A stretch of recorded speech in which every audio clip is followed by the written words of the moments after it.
Welcome. Thank you guys for taking the time to join us. You guys are the newly minted Call of Duty champions. You took home $400,000. How does it feel? Overwhelming, to be honest.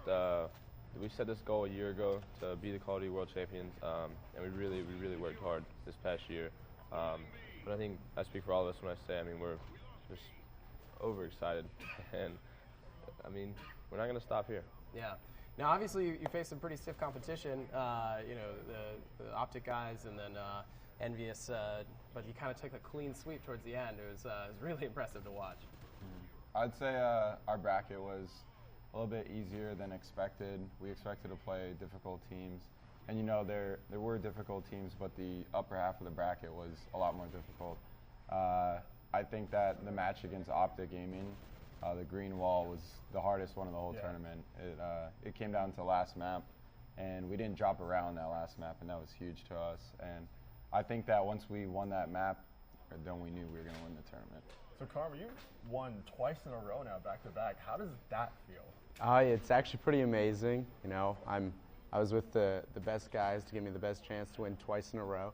So, I'm pretty ecstatic about that, and I'm happy I was able to win a second championship with these guys. So, it's pretty unreal. I think one of the great things is, for the most part, you guys have a core lineup, and you guys have been together for a long time, and it shows how great it is to just have people who have worked together for so long, because you guys have dominated so many of the past events. Yeah, me and TP have been together for over 3 years now. I think it's pushing 4 almost. And we kind of just, when we made the team, we had the mindset of, look, let's just set everything aside. We have our goals. We agree on mostly everything in the game. Just outside of the game, we work.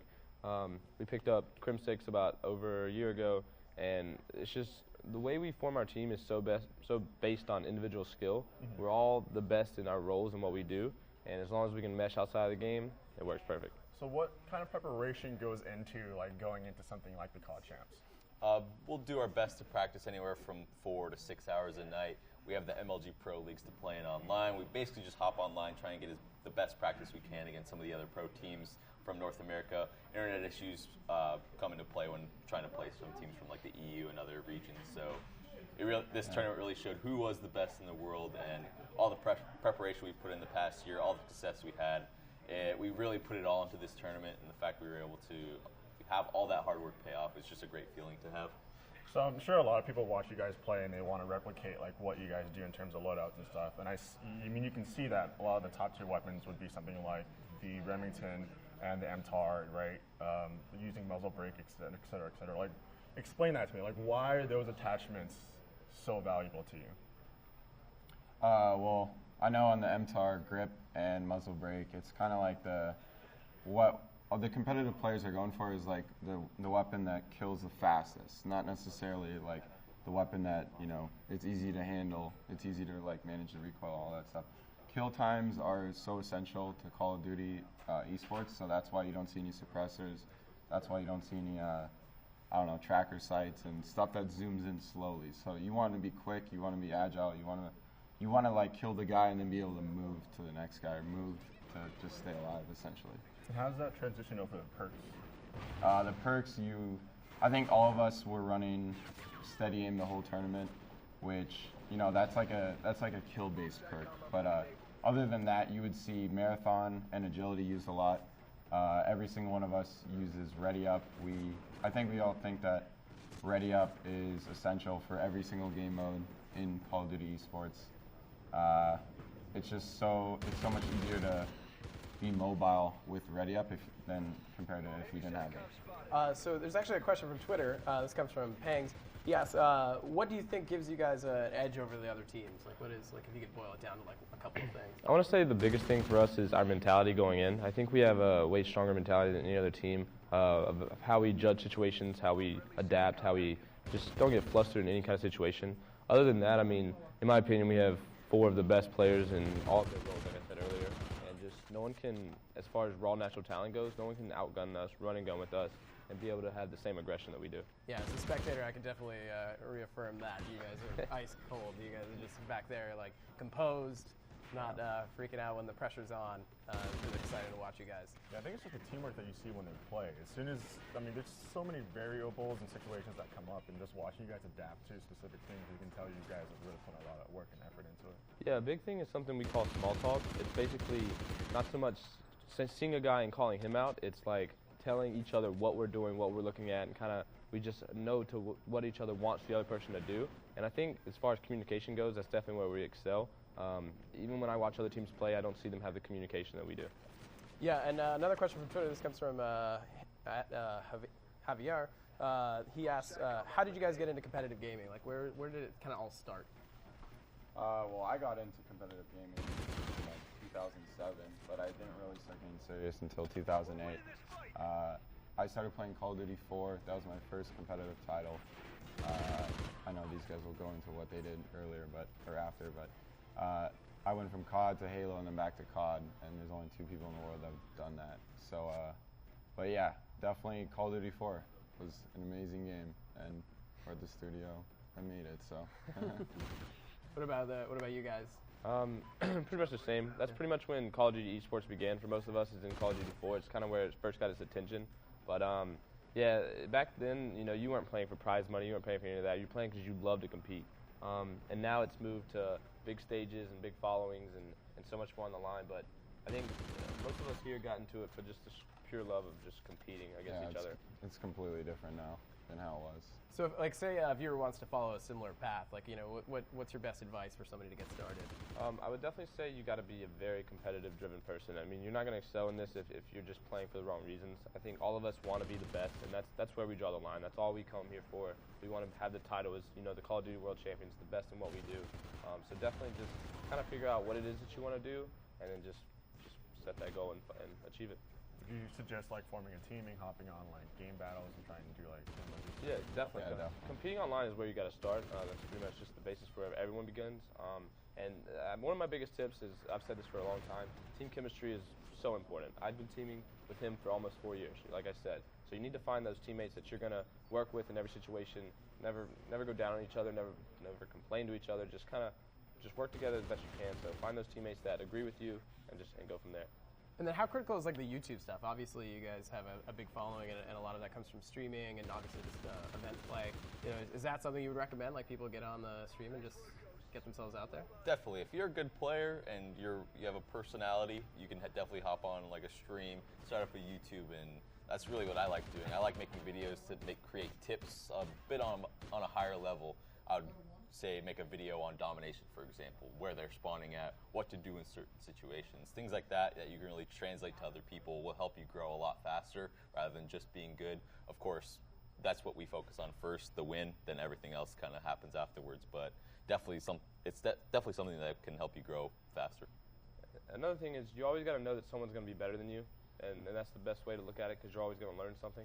So definitely, watch a ton of streams. I think even now, to this day, we still go and watch other teams' streams to see if there's anything they know that we don't, anything we can take from that and learn and adjust what we play.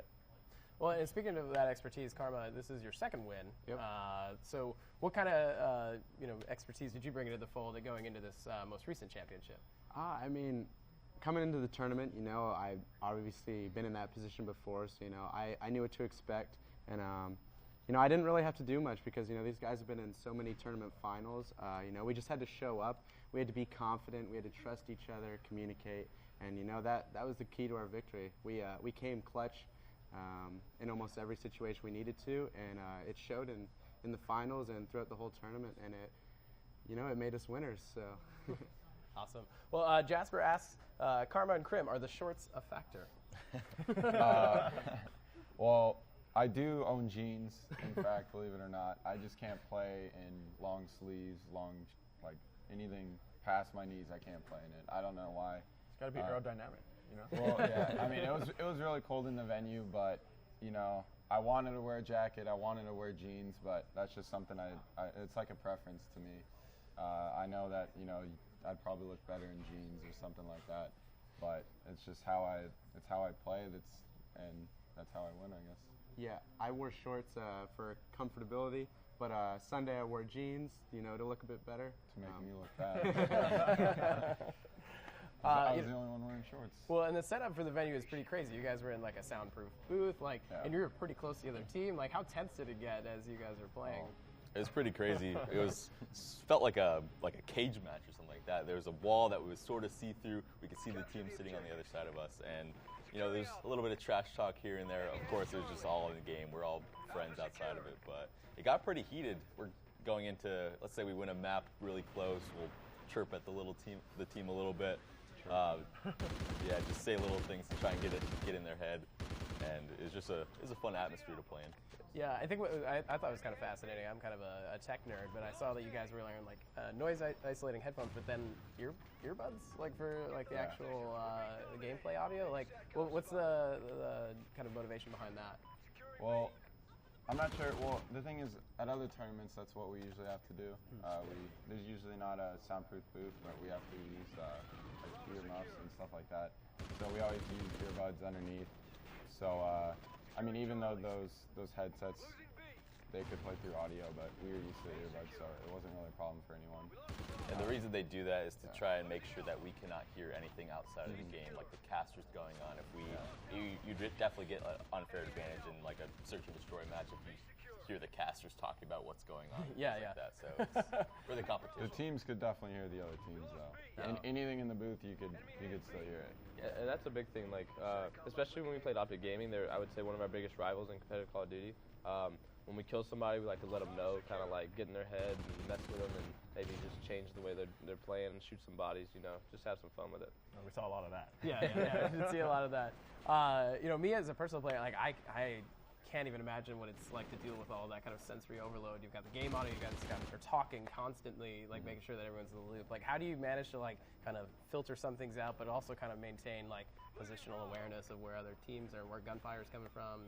Like, I think it all comes from experience. I know all of us have been competing for so long, and I think in the first couple years that everything seems new to you. Like there might be a tournament where you learn something new, but then I don't know. I think we're at the point where we know everything we need to know, and we're just focused on winning and nothing else. So when we show up to play, we're showing up to win.